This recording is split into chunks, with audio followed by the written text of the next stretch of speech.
Welcome to NCL Thursday Night Live, August 23rd, 2018. I'm Dan Manson, NCL Commissioner. It's my pleasure to have back for our initial NCL Thursday Night Live for the fall 2018 season, Franz Payer. Franz is the founder of Cyber Skyline. Franz is in charge of the game environment for National Cyber League. Franz, welcome back. Thanks for having me. We have a lot to look forward to this fall. We had a great spring season. We brought in high school students. We're doing something new, I think, every season now. And we already have our first comment from Adam Brown. Adam, thank you for the shout out. We live, baby. Yes, we are. Let's talk a little bit about the spring season. How did you think the spring season went? How was it for you? It was great. We had a record number of participants for the spring season. I think we were hitting close to just shy of 3,500 people take part of the spring season. Definitely the addition of high schools made things more interesting, and I love having more people take part of NCL. Do you think that as we keep doing these seasons that we kind of create more of a following? I've always kidded with Casey that, you know, if we had 5 years of NCL stats, we could have a fantasy league for NCL. Maybe someday. I think that, like, as time has gone on, the community has definitely grown. I don't know how many people are following the Slack, but if you're not part of the Slack, you should definitely join in, because there's a lot of banter that goes on before and after the season, and people are sharing all of the things that they've learned, and I think it's been a great way to grow out the community. We had some great stories coming out of spring. We had new high school players. We had schools that really came on strong. Merritt was one of my favorite interviews, Merritt College. They love playing NCL. We have a lot of stories around the country of schools that have embraced NCL, faculty that have embraced having it as part of their class. What are one or two of the stories that you might remember from the spring, or something that was in a Slack channel, a conversation in a Slack channel that stood out for you? Mainly, I mean, this happens every single year, but every single season, there's always one challenge that stumps everyone.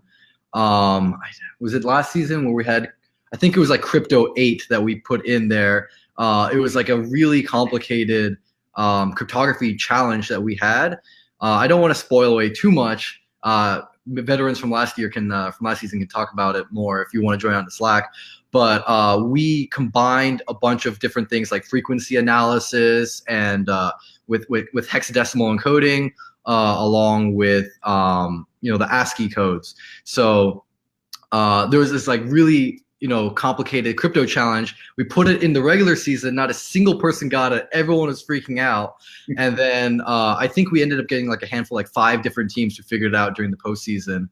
And the satisfaction that everyone got when they mentioned solving it in the channel was amusing to see. And I'm glad people finally solved it. I love having those really hard challenges that people will bang their head on for hours on end and finally come back with the solution. It's heartwarming to see how long someone will persist in solving a challenge and the joy that they have when they finally do. We have a lot of people on the show in the audience right now, so I'm just going to rattle off some names here. Adam Brown, high school participant here. I learned a lot. Chris Maker says hello. Mimi Van Horn says hi. Lynn, our social media person, is here as well. Annette Wong says hi, and Annette, I've got a story about. In the early days, we had player cards. We did for the fall, I think 2012 season. We did player cards for the top 30 players in NCL, and Annette got a NCL player card. That was one of the coolest things we did in the past. Maybe we can look at bringing them back, because for me, these players are athletes, so they're cross between athletes and rock stars. For me. Oh, Brad is saying that last password in the password cracking challenge. So you have people that remember these challenges. Yeah, I mean, there's always the one that got away, and definitely like the hardest question in each category is something that we designed to stump people for sure. Well, let's jump right into it. Let's jump into the categories. Let's start with open source intelligence. That's always a a fun category to use because it's not so much the tools you have, it's more what you can do on the internet. So let's talk a little bit about open source intelligence. Right. So open source intelligence is going to test your ability to use, online resources like Google, other search engines, and your ability to, use specialized search terms, sometimes called Google dorks, to figure out sensitive pieces of information out there. And it's really useful for a pen test, for instance, or for someone who's doing some defensive stuff on their company side, trying to figure out what information is my company putting out there on social media, on any forums that might be out there, any other sorts of open sources of information that shouldn't be public. So a big example that we've done in the past is we took a startup from Y Combinator, and we were asking what software did they use in their technology. Sorry, what technology did they use in their software? So what server were they using? And the way you had to go about finding this was that you had to search for their GitHub repository, which had one of their projects, which indicated, some of the software that they were using. So that was one way to do it. We had people go, take this in a very different approach. We had people who were actually trying to email this guy for asking him what his server was programmed in. There's a bunch of different ways to do it. We don't recommend bothering people, but definitely I like seeing the different approaches that we take. And I've seen people who were able to just find other mechanisms to solve that as well. But definitely that's a skill that you're going to want to use if you're interested in doing pen testing, or if you're interested in, being a sysadmin or defending a corporate network or a corporate's entire security posture. Kronos is saying, I remember the bridge with Japanese letters. I really do like the puzzles because they are relevant. I think as we go through each categories, we can say how you use this in the real world. If you were a SOC analyst, if you were a pen testers, if you're a sysadmin, how would you actually be using this? And open source intelligence has a lot of real world value. Yeah, and it's something that, even if you're not using it necessarily for your day-to-day, it's still something good to have an understanding of for your own personal security. You want to make sure that you're not leaking out your phone number by accident, or providing any personal information. Maybe you take a picture, like an acceptance letter that you got from a school and it has your address on there or something. I see that all the time on social media. And all these types of things is something that we hope that open source intelligence gives you an appreciation of. And we also have a lot of people who just don't know how to get information very easily using Google. And hopefully some of the challenges that we have, asking you some trivia questions, requiring you to search the internet a little bit more, helps you build up those skills for your everyday use. Scanning. Now, scanning is used in a lot of ways. I know in the Collegiate Cyber Defense competition, the teams are constantly scanning to see what the red team is doing. But in a SOC, you'd be scanning. If you're actually a pen tester, you could also be using scanning as one of the steps as a pen tester. But how would you describe scanning to the players? Yeah, so scanning is just the techniques that you use to figure out what is actually on a network, or what targets are there in scope. So you're looking for what IP addresses of devices that are up, what services that they're running, what versions of those services are running, what operating systems they're running, any user accounts or anything, any type of information that you can get without actually doing anything too active, just querying around and asking what's there. And like you mentioned, this is a vital skill. If you're doing a pen test, you have to know what potential targets that this company has. And if you're you're sysadmin or you're trying to defend a corporate network, you will have to make sure that you don't have anything suspicious on your network, and that you're checking all the time to make sure that things aren't out of date, for instance. And if you see those, you fix those. In scanning, are there tools of choice? Are there products that you think are perhaps good to use in the game, but also good to use in real life that the players should be getting used to? Yeah, so definitely the big one that everyone uses is Nmap. So that's really great for port scanning. You can search both TCP, UDP ports. It can do some operating system fingerprinting. Can tell you service service numbers as well.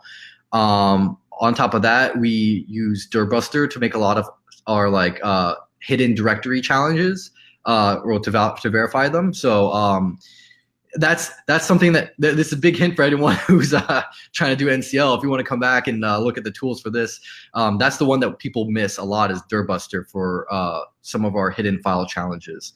So those are the big two. Other than that, there are some more proprietary ones, like Nessus, for instance.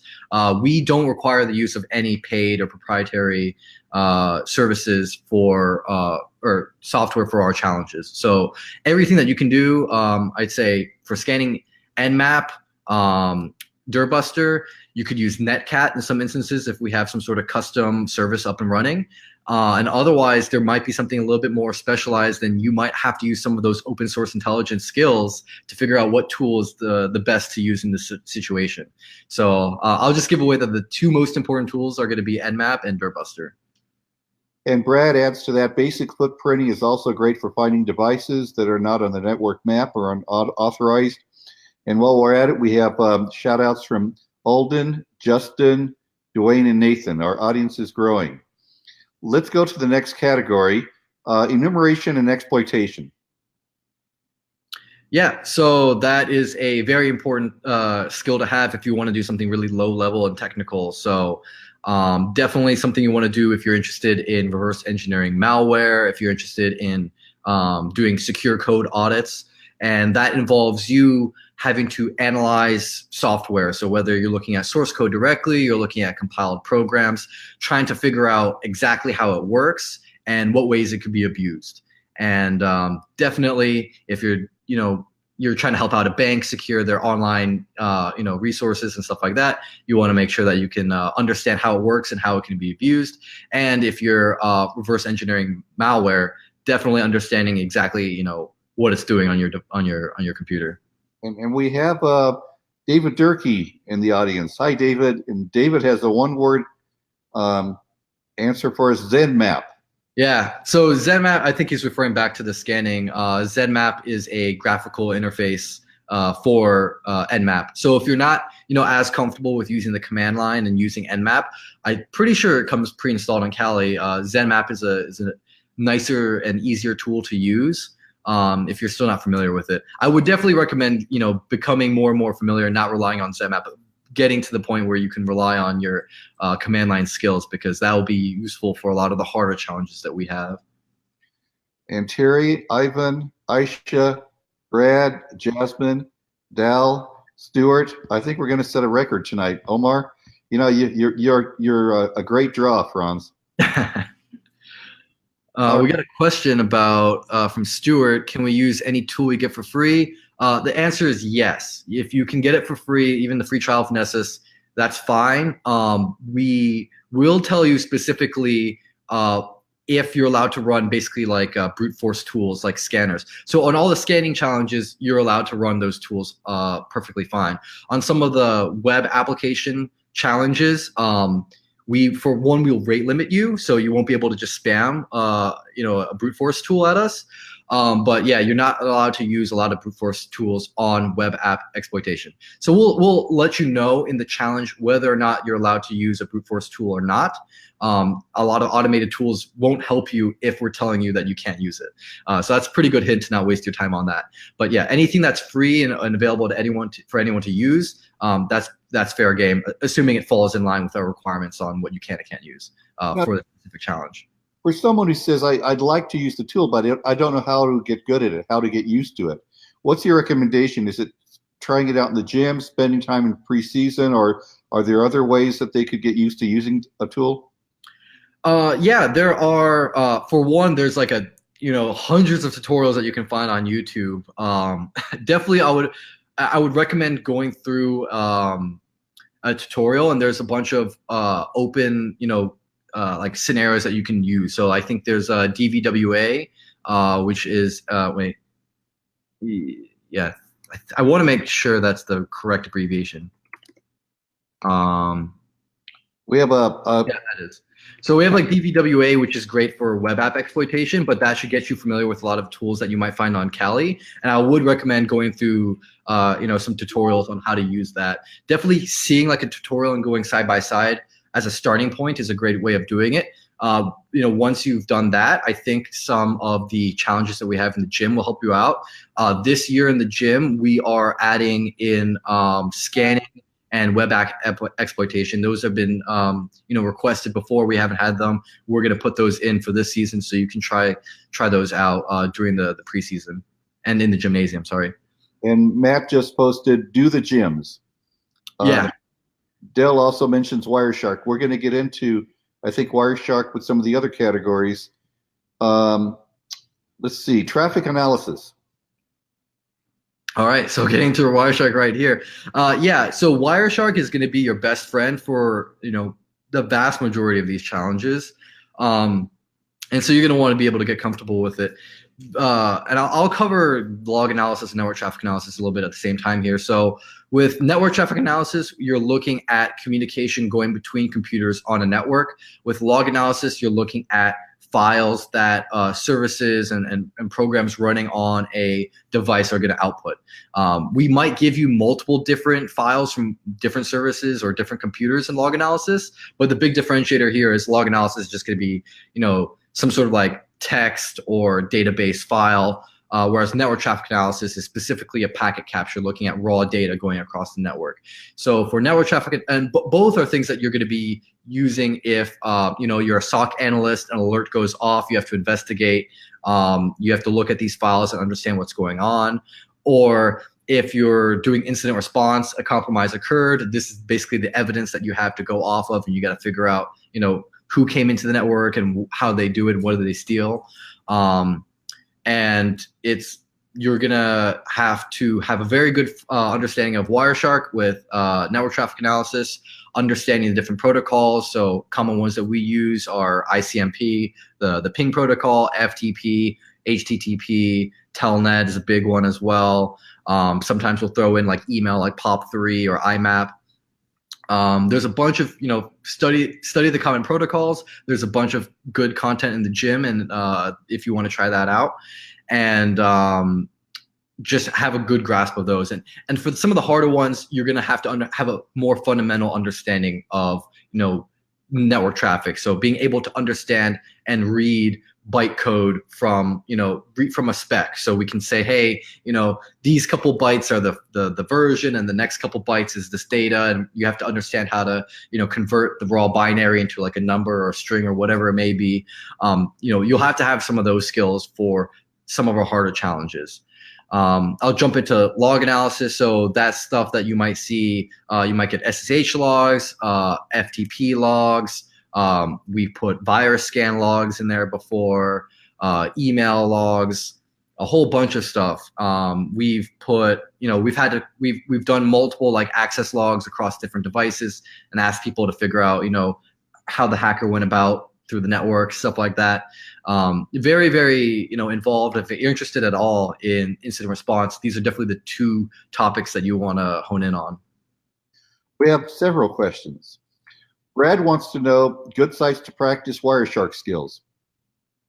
Good sites to practice Wireshark skills. That's a good question. Yeah, so if you're looking at just getting raw like packet captures to look at, packet total is a good way to get a bunch of those. People upload their packet captures on there. Be a little bit careful because sometimes they'll have malware, in them. So I'll just give you that little warning there.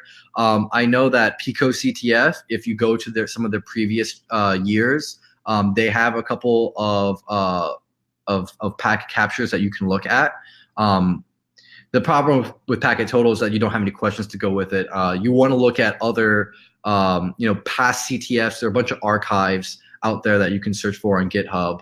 I think there's like a CTF's GitHub repository that has a bunch of challenges on there that you can look at to practice. Okay. And definitely, when the gym opens, you're going to have that guide to help you. So Eugene wants to know, are we getting more steganography? I enjoyed them, liked them very much, so I knocked them out pretty quickly. So, and Justin is saying, what's a good tool for audio stego? So audio stego, that if you look at previous years and what we've done, there's It's primarily open source intelligence for a lot of the audio stego. So you're just looking online and finding different tools. For audio stego, we haven't really used the same tools consistently, and we've made it like a combined like stego and open source intelligence challenge for audio specifically. I would look at, I mean, what we do for when we build these is we look at recent techniques that have come out. So if you want a leg up on that, and you see some new stego that we're using that you're not familiar with, I would look at, things that came out in the past several months and see if that might have been something that we used in our steganography. So I know people complain a lot about stego, saying that, oh, it's about just having the right tool. So I want to give you a little bit of a heads up that, it's more than just blindly guessing the right tool. We are basing these off of what we see out in the wild and your ability to use open source intelligence to help find some of those same techniques and tools. So Eugene's question about steganography in general, we like doing a little bit more steganography. We don't want to put too much weight on it because it is more focused on open source intelligence than basic cryptography. But definitely, I'll give this out as a free hint, but everyone asks us about what tool do I use for the video, the image steganography, and we use the digital invisible toolkit every single season without fail. So if you're stuck on it and you don't know what to do, try that out. Hopefully you'll get at least one of the visual stego challenges. And we will sometimes throw in some sneaky ones where we'll use a custom technique, and you might have to look at patterns, look at the raw binary and try to identify trends and maybe use that to figure it out. And there's a request from Kronos. We want a flag and haystack again, please. Yeah, we sometimes will recycle them. We don't like doing them back to back because we don't want to give previous competitors too much of a leg up if they've seen all of this stuff before.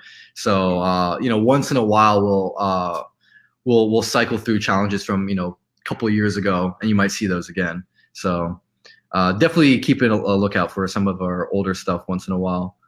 Stuart actually posted a link here for malwaretrafficanalysis.net. I will second that. That's a pretty good site to go to if you want to. I think they do more than just packet captures. I think this just is general forensics and malware. So I would recommend that if you're interested. Wireless security. That seems like it would be a very good skill to have these days. Yeah, so if you're interested in pen testing and specifically physical pen tests, being able to go to a client site and show them that, hey, I can, hack into your open Wi-Fi network in the lobby and then get access to the admin panel and then intercept everyone's traffic. And so that's basically what you're doing with that.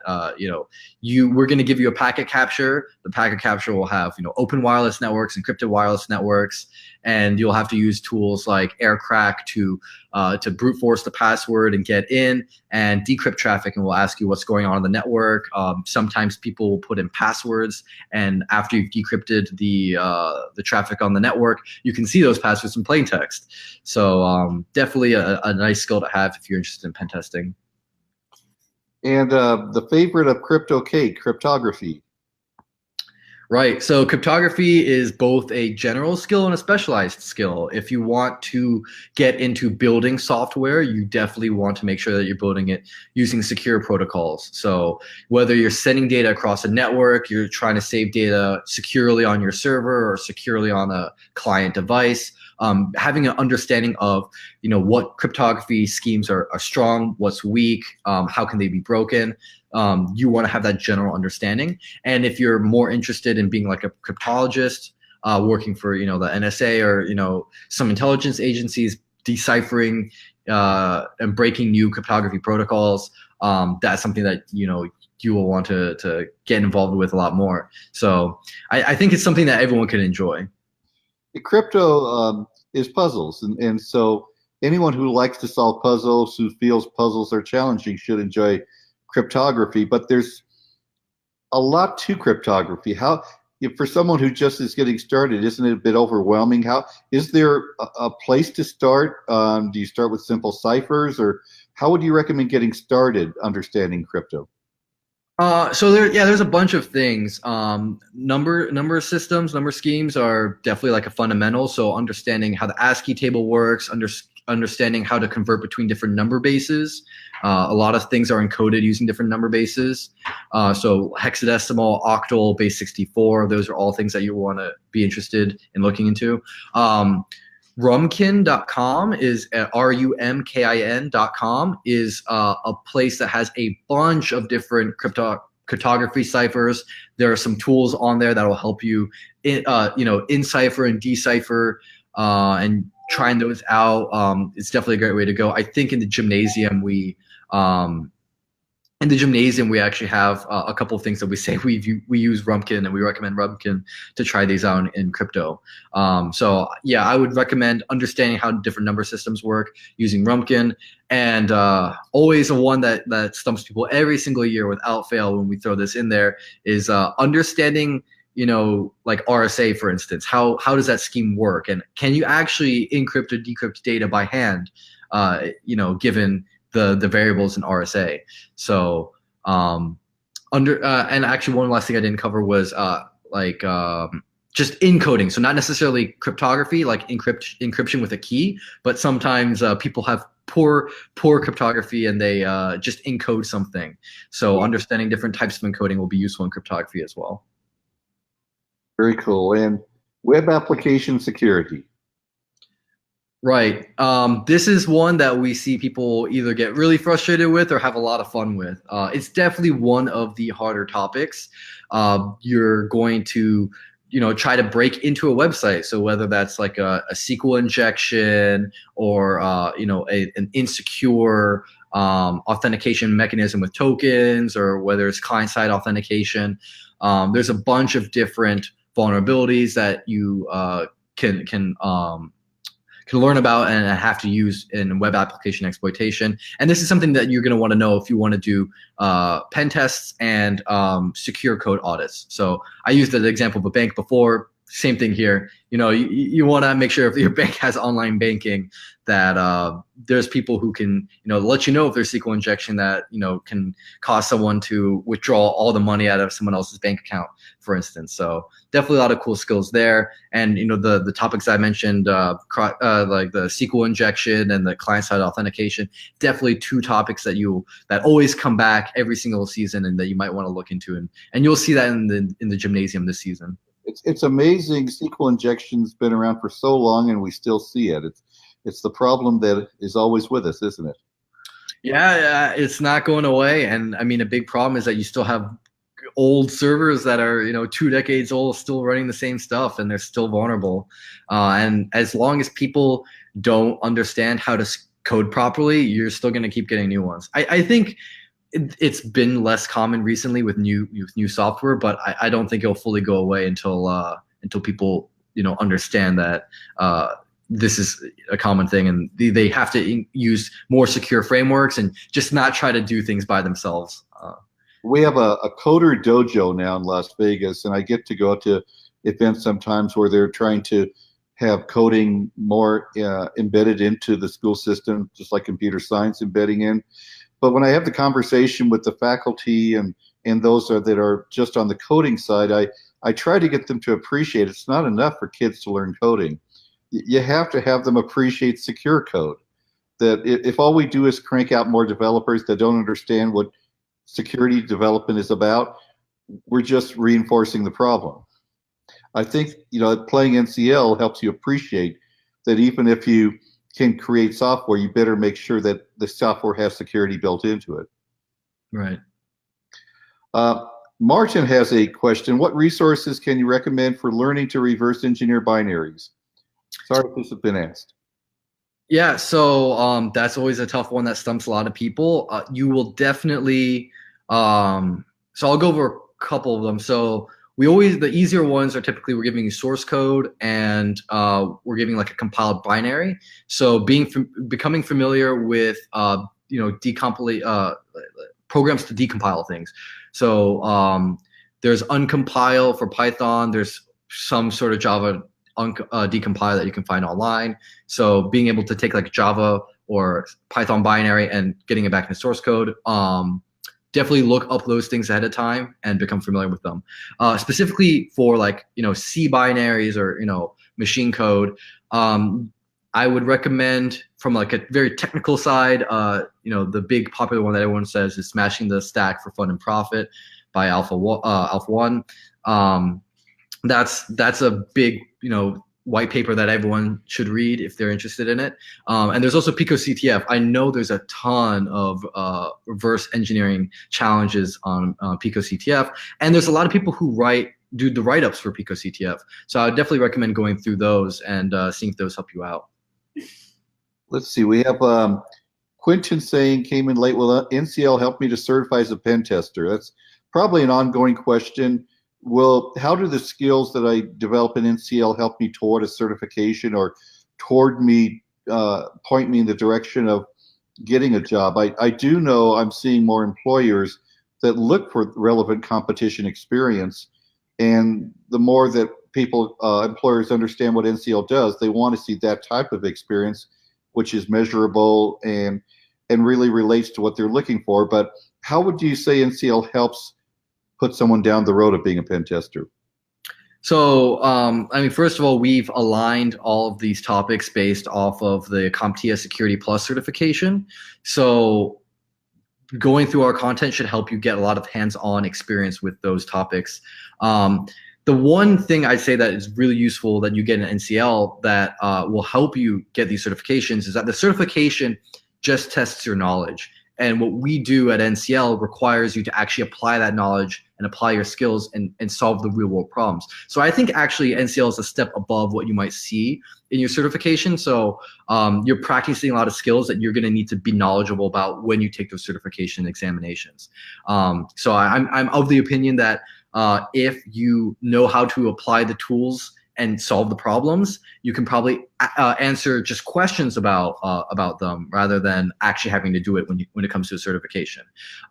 So we're not gonna, give you. It's not a multiple choice examination, so I'm not gonna say it's gonna align perfectly to what you're gonna see on these certification tests. What I can say is that you're going to be practicing the same skills that you're going to use. And we've gotten the feedback that we've gotten from a lot of people is that they've said that it's complemented a lot of their studying and practicing. And I think that if you actually do it, it sticks with you a lot better. So when you go into that exam, you're probably more confident in yourself.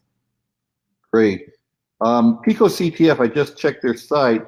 They're going to have a brand new game, and it's starting up actually in about a month, September 28th.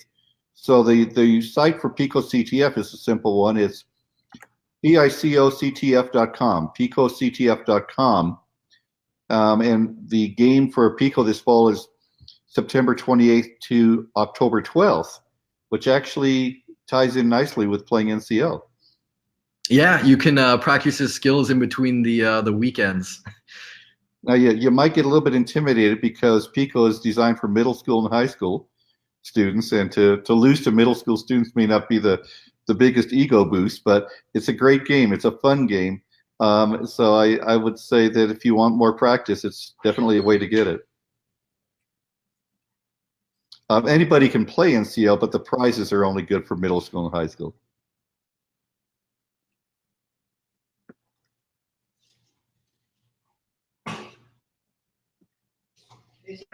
Let's see. Yeah, Martin, your question is for middle and high school. You can play basically as someone who's not eligible for bragging rights. You can play for practice. On Pico, not on NCL. NCL is you have to be 13 years old and above. We definitely should mention for NCL. NCL, we want you to be in high school to play. Let's see. I'm looking at posting. Where do I post here? picoctf.com is the site, but it's an easy one to get to if you just Google Pico CTF. There you go. Thank you, Kelly, for putting it up there. Stuart wants to know, am I able to sign up without a coach? Next week, we'll be going in detail on the registration process, but I think that's a question we've had every season. Can you play without a coach? So you can play without a coach. We definitely recommend that you have a coach. And just as a warning, if there's any if basically there's there's a cheating violation or something, having a coach mediate that helps you substantially during the appeals process. So we recommend having a coach if possible, but don't let that be if there is no one, don't let that stop you from doing NCL. I know in the past, so we've had even the commissioner be a coach. Franz, this has been wonderful. We had a really good turnout. We have 61 viewers right now, which may be an all-time high for us, but it definitely is a great way to start the fall season. And we'll be on next week. We're going to go in depth on the registration process. Registration is starting on August 27th, so it's only 4 days away. On Monday. And it's really going to be fun. So I appreciate you being on the show tonight, and we'll look forward to doing this more this fall. All right. Thanks for having me on. Thank you. Thank you, everyone.